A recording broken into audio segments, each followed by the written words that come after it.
s'appelle Sur les chemins noirs, qui est une nouvelle aventure, une nouvelle forme de voyage pour toi en France, sur les petits chemins de campagne. Ça m'a un petit peu étonné, parce que j'avoue que quand j'ai appris ton accident, comme tout le monde, j'ai eu peur. Après, je me suis dit, comme tout le monde aussi peut-être, depuis le temps qu'il déconne, ça devait bien arriver.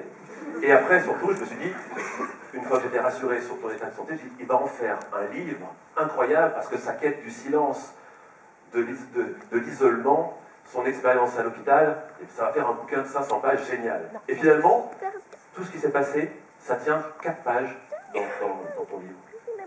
Oui, alors il y a plusieurs choses à dire. D'abord, c'est un livre qui n'est pas très loin de ce qu'on vient de voir là. Ce que vous venez de voir ici, c'est l'expérience réduite d'un séjour de repli dans les bois de Sibérie immobiles. Dans ce livre-là, je raconte la même expérience, sauf qu'elle est en mouvement, sur des petits chemins que j'appelle les chemins noirs. Les chemins noirs étant ces chemins que vous trouvez quand vous ouvrez une carte de l'IGN au 25 millième et que vous détectez des sentiers ruraux, forestiers, des pistes oubliées, et qui vous permettent de vivre exactement le même dispositif que celui que me donnait à vivre cette cabane. Le silence, la solitude, une forme de repli, et puis d'enchantement par l'enfouissement dans la nature. Donc finalement, ce sont deux voyages qui ne sont pas très éloignés. Alors après, pour répondre à ta question sur l'hôpital, j'ai eu donc quelques pépins il y a 2 ans maintenant, mais je ne voulais pas du tout en faire un livre, bien que j'aurais eu beaucoup à lire. Et je ne le voulais pas pour plusieurs raisons. D'abord parce que je n'avais pas très envie de macérer à nouveau dans l'exhumation de ces souvenirs. Il y avait quelque chose qui me portait vers d'autres horizons, il fallait oublier. C'est une forme de conjuration.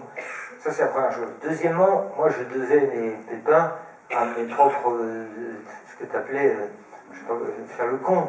Il fallait bien que ça m'arrive. Donc, ça aurait été un peu complaisant de me répandre dans ce qui m'était arrivé, alors que j'en étais le premier responsable. D'ailleurs, j'ouvre une parenthèse, il y a dans la législation française, la loi, un arrêté qui date d'une vingtaine d'années, qui empêche les détenus dans les prisons françaises de raconter leur séjour en prison. Vous verrez d'ailleurs dans les librairies qu'il n'y a jamais d'édition de livre d'un prévenu qui a été incarcéré et qui écrirait les souvenirs de son séjour en cellule. Ça n'existe pas. Parce que la loi française a décidé que lorsqu'on payait une dette qu'on avait contractée à l'égard de la société, on ne pouvait pas tirer le bénéfice du récit de son séjour en prison. Eh bien, sans tirer d'analogie acrobatique, moi je trouve qu'il y avait quelque chose de similaire.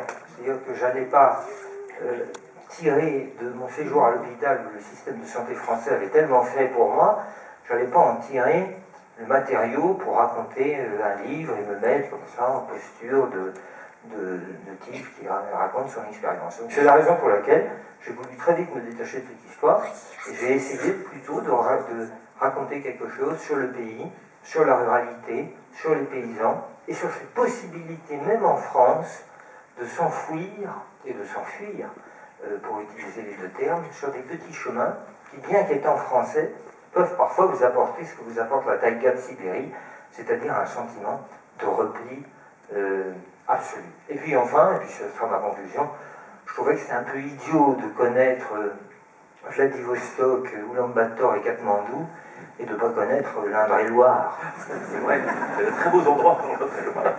Merci en tout cas. À découvrir, parce que moi-même je n'avais pas eu le temps de le lire, mais je vais le faire sur le chemin du retour du festival, sur les chemins noirs. Donc il y en a encore quelques exemplaires, et promis tout à l'heure, tu me feras l'amitié de le dédicacer. Je voudrais qu'on ouvre quand même, qu'on consacre quelques minutes.